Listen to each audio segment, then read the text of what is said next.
5वां अध्याय। ऋषि बोले, प्राचीन समय में शुंभ निशुंभ दोनों असुरों ने बल के मद में आकर इंद्र का त्रिलोकी का राज्य और यज्ञों के भाग छीन लिए। उन्हीं दोनों ने सूर्य, चंद्रमा, कुबेर और वरुण का अधिकार पा लिया। वायु एवं अग्नि का काम भी वे ही करने लगे। देवताओं को तो अपमानित, पराजित एवं राज्य भ्रष्ट करके स्वर्ग से निकाल दिया। जिनके अधिकार उन दो असुरों ने छीन लिए थे, वे सभी पराजित देवता अपराजिता देवी का स्मरण करने लगे कि उस देवी ने तो हमें वर दिया हुआ है कि आपत्ति काल में मेरा स्मरण करने पर तुम्हारे महान संकट तक क्षण में मैं दूर कर दूंगी। यही वर विचार कर पर्वतराज हिमालय पर सभी देवता पहुँचे। वहां भगवती की स्तुति करने लगे। देवता बोले, हे देवी, हे महादेवी को नमस्कार हो, शिवा को सदा नमस्कार हो, प्रकृति भद्रा को नमस्कार हो। हम सनियम उस भगवती को प्रणाम करते हैं।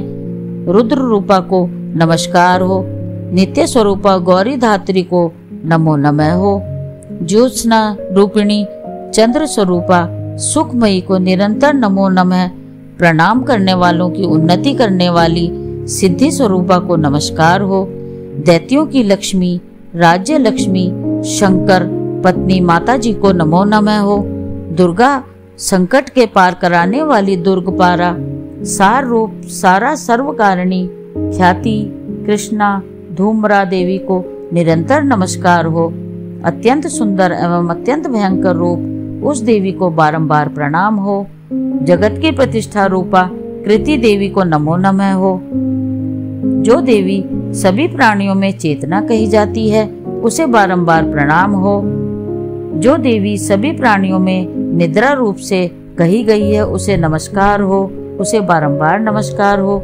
जो देवी सभी जंतुओं में शुद्धा और छाया रूप से स्थित है, उसे नमस्कार हो, उसे बारंबार नमस्कार हो।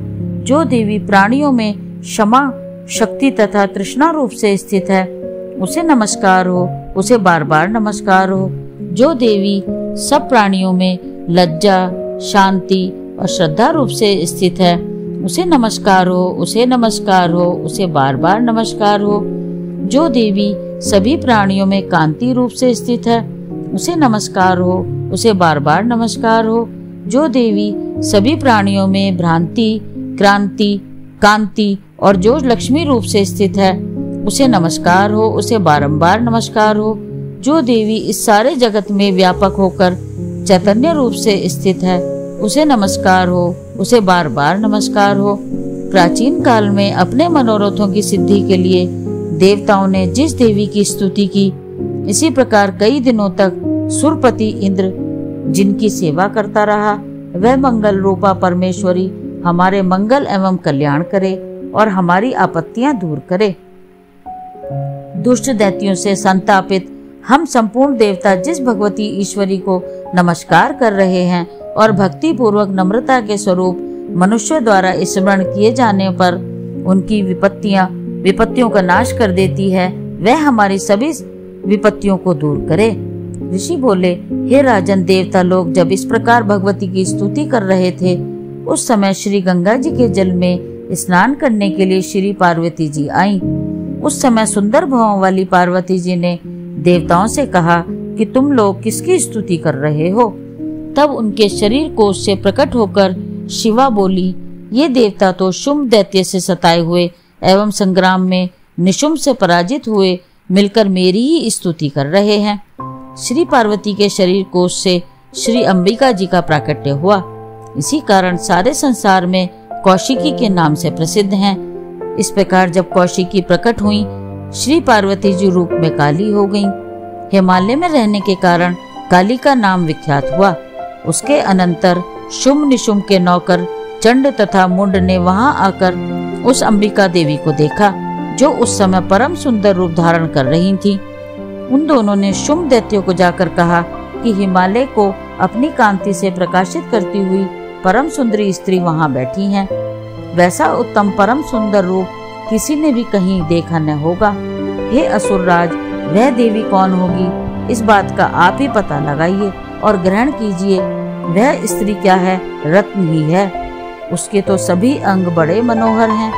अपनी दिव्य कांति से दिशाओं को प्रकाशित कर रही है। हे दैत्येंद्र, वह तो बैठी हुई है, आप जाकर उसे देख सकते हैं। हे प्रभु, जैसे भी हो आप उसे ग्रहण कीजिए। ऋषि बोले, तब चंडमुंड के वचन सुनकर शुंभ ने महाअसुर सुग्रीव को दूत बनाकर देवी जी के पास भेजा और कहा कि तुम मेरी ओर से उससे इस प्रकार से कहना और इस प्रकार का उपाय करना जिससे वह प्रसन्न होकर अत्यंत शीघ्र ही वहां आ जाए। यह सुनकर वह दैत्य पृथ्वी पर्वत के उस प्रदेश पर पहुंचा जो कि अत्यंत सुंदर था। वहां ही देवी बैठी हुई थी। वहां जाकर उसने देवी जी से मधुर वाणी द्वारा कोमल वचन कहे। दूत बोला, हे देवी, दैत्यों का स्वामी शुंभ तीनों लोकों में परमेश्वर है। मैं उसका दूत हूँ। आपके पास उसने मुझे भेजा है।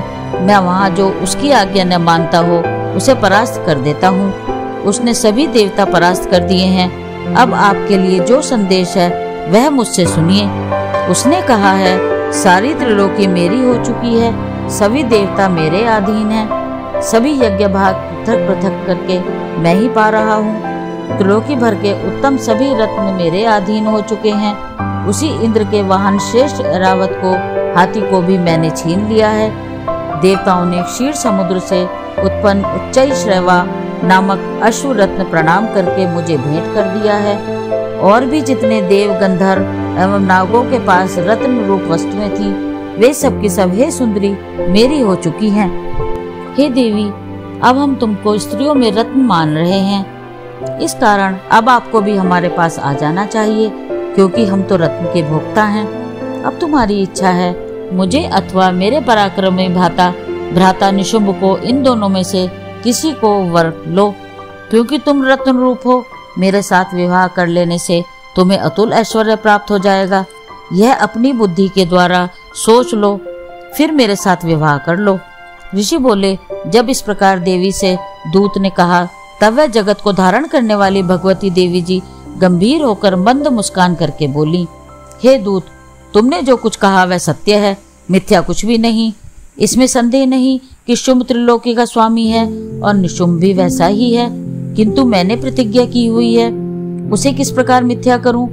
प्रतिज्ञा इस प्रकार है कि जो मुझे युद्ध में जीत ले एवं मेरा अभिमान तोड़ दे और संसार में मेरे समान बलधारी हो, वह मेरा भर्ता हो सकता है।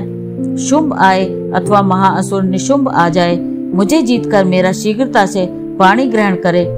दूत बोला, हे देवी, तुम्हें अभिमान है जो इस प्रकार की बातें मेरे सामने कर रही हो। कहीं भला त्रिलोकी में ऐसा कौन सा पुरुष है जो शुंभ निशुंभ का सामना कर सके?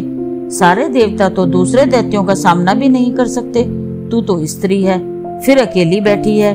युद्ध भूमि में इंद्र आदि सभी देवता जिस शुंभ आदि दैत्यों के सामने न ठहर सके, भला तू स्त्री होते हुए उनका सामना कैसे कर सकेगी? इस प्रकार चले चलने से तुम्हारी प्रतिष्ठा होगी, अन्यथा जब वे तुम्हारे केश पकड़कर घसीटते हुए ले जाएंगे तो तुम्हारा गौरव नष्ट हो जाएगा। देवी बोली, हे दूत, इसमें कोई संशय नहीं कि शुंभ बलवान है और निशुंभ भी पराक्रमी है, पर मैं करूं तो क्या करूं कि मैंने प्रतिज्ञा करने से पहले यह बात नहीं सोची थी। अब तुम जाकर असुरराज को मेरी यही बात कह दो, फिर उसे जो उचित दिखाई दे वही करे। 5वां अध्याय समाप्त।